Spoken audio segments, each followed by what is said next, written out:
한국 정원의 의미와 가치가 이 시대에 통용되고 각광받을 수 있다는 걸 여러분 생각을 하셔야 되는 거예요. 우리 흔한 거야. 우리 집에 우리 동네는 많은 거야 이렇게 생각하는데 바깥 세상에서 여기를 보게 되면 이렇게 독특한 정원이 있을 거라고 거꾸로 바뀌는 거예요.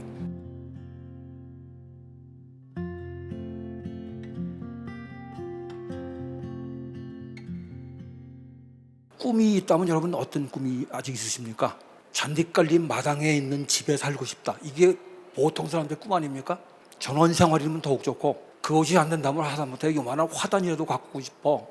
자연 속에 들어가고 싶어. 이렇게 살고 싶은 게 보통 사람들의 마음이라고 봅니다. 처음부터 내가 정원에 관심이 있었겠어요? 1도 관심이 없었어요. 1도. 이만큼도. 왜? 나는 바빴고 해야 될 일이 많았고 내가 해야 될 일을 하다 보니까 이런 데까지 관심을 갈 일이 전혀 없었다는 거예요. 근데 한 20년 전쯤에 이런 장면을 내가 보게 됩니다. 우연이었어요. 저 일본의 요나고라고 하는 그 동네에 가면 아라치 미술관이라고 하는 미술관이 있습니다. 그 앞에 딱 서게 되면은 보고 싶지 않아도 그 정원에서 가장 아름다운 지점을, 그 모습을 한눈에 확인할 수 있는 거예요. 비례와 균형이 아주 너무나 꽉 잡힌 너무나 아름다운 그림처럼 이렇게 보여주더라는 거예요. 그래서 난 그때 충격이 참 굉장히 컸어요. 아, 정원이라는 건 내가 잘 모르는 세계였구나. 정원은 땅에 그리는 입체적인 그림이야 라고 이렇게 정리를 해요. 여러분도 똑같은 생각을 할 거예요. 왜 정원을 만들지? 되게 재미없게 산 사람들은 다 똑같은 얘기를 해요. 야, 왜 그걸 그런데 돈을 쓰니? 이렇게 얘기를 해. 근데 되게 내가 살아보니까 재미있는 일은 쓸데없는 일 쪽에 훨씬 더 많아요. 유용한 일들, 필요한 일들은 별로 재미가 없어.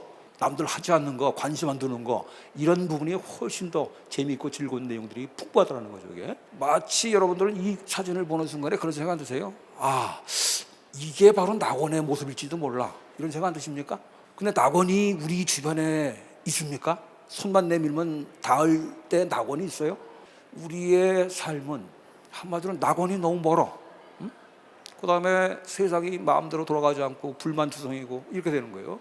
그런 불완전한 세상이기 때문에 그래도 내 마음속에 낙원 하나는 갖고 싶어. 뭔가 있었으면 좋겠어. 이런 기대라는 건 너무나 당연하지 않을까요? 그래서 이런 정원들을 만드는 거라고 봅니다. 그 다음에 그것만 있지는 않아요. 나이를 먹어보니까 점점 이제 이런 것들이 눈에 들어와. 나무에 꽃 피는 요즘 같은 때 정말 마음이 울컥합니다. 그 말라 비틀어진 죽은 것 같은 나뭇가지에 매화가 피고 벚꽃이 피고 너무나 아름다운 꽃이 이렇게 피는 거예요. 그걸 이렇게 들여다보고 있으면 정말 눈물이 왈칵 쏟아질 것 같아요. 이 꽃은 죽은 것 같지만 또 살아나가지고 이렇게 찬란한 모습을 보여주는구나 라는 생각을 하게 됩니다. 여기서 사람들은 뭘 느낄까요? 나는 늙지만 영원히 늙지 않는 대상이 바로 나무와 풀과 꽃이라는 걸 알게 됩니다.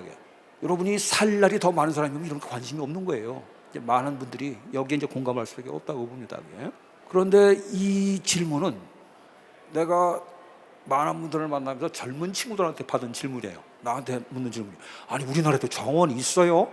라고 질문하는 거예요.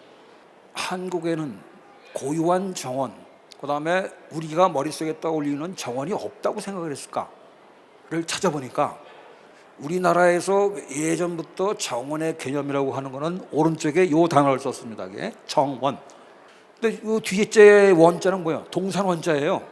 그러니까 동산에 피어있는, 동산에 있는 뜰이 바로 우리가 생각하는 정원이라고 생각하고 살았던 거예요. 그런데 일본이 생각하는 정원은 뭘까? 이 원자는 그냥 울타리 원자예요. 울타리 안에 들어있는 뜰이 이들이 생각하는 정원이었다는 거예요. 그러니까 세상에 모든 정원은 되게 울타리 안에 정원이 들어있어. 그래서 담장 안에 갇힌 정원을 우리가 생각하는 정원이다라고 생각을 하고 지금까지 살았던 거예요. 그럼 이 두 개의 차이는 어떤 게 있을까요? 경계가 없다는 건 너무나 말로 들을 땐 시원하고 참 통쾌한 일이지만 어디에 눈을 둬야 될지 모르는 이런 문제들이 생기겠죠. 너무나 멋진 경치를 여러분이 보게 되면 느끼는 당혹감도 마찬가지인 거예요. 어디를 봐야 될지 모르는 거예요. 아주 잘 정리된 사진 한 장으로 만약에 그 멋진 풍경을 보여주게 되면 훨씬 쉽잖아. 사진과 같은 역할을 하는 게 바로 담장이라고 볼 수가 있어요. 한마디로 갇혀 있는 거죠. 근데 일본이 워낙 정원에 강세인 나라잖아. 유명하고. 그러니까 당연히 그들이 생각하는 개념과 생각이 우리한테 그대로 그냥 이렇게 이식이 된 거예요. 그러니까 일본식 정원을 우리는 당연히 정원이라고 생각하고 살았던 것이죠. 우리나라의 건물을 보게 되면 정자라는 걸 가만히 보세요.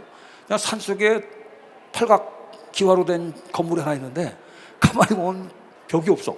기둥밖에 없어. 그다음에 옛날에 살던 집을 보게 되면 대청마루의 앞뒤가 터져 있잖아요. 아니 대한민국이 얼마나 추운 나라인데 1년에 예를 들어가지고 사방을 다 방한도 안 하고 벽도 없이 사는 게 가능할까요? 그럼 터진 대청마루에서 뭘 하나요? 앉아가지고 바깥을 보지 않아요?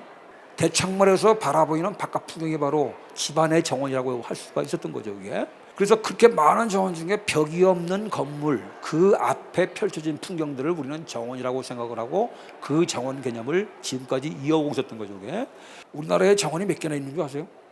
전국에 옛날에 만들어진 정원이라고 하는 정자 누각이 10,000군데가 넘게 남아 있어요.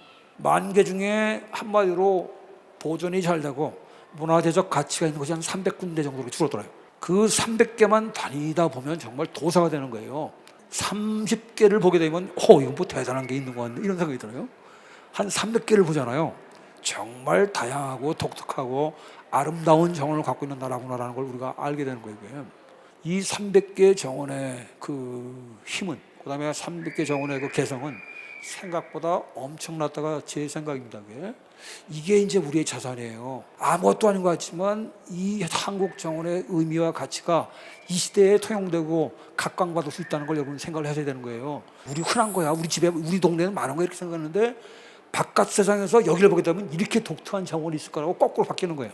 그런데 여러분한테도 이제 이런 일들이 생기는 거예요. 여러분의 친구가 여러분을 찾아왔어. 한국을 찾아왔어. 한국을 설명해야 될 거 아니에요. 한국 어디를 데려갈 것 같아? 응? 경복궁? 창덕궁? 한마디로 남들이 가는데 몇 개를 가고 나면 그 다음에 우리가 답이 빈곤해져. 야, 니네 나라 5,000년의 역사 이거 찬란하다며. 찬란한 걸 보여주라고 하는데 갑자기 내가 이제 말문이 막히는 거야. 뭐가 찬란한지 잘 모르니까. 이렇게 찬란한 걸 내가지고 우리 스스로 설명할 수 있을 때 한마디로 우리의 자존감도 높아진다고 봅니다. 눈여겨보지 않으면, 의미를 더하지 않으면 절대로 이런 풍경들이 들어오질 않아요. 고맙습니다. 아유.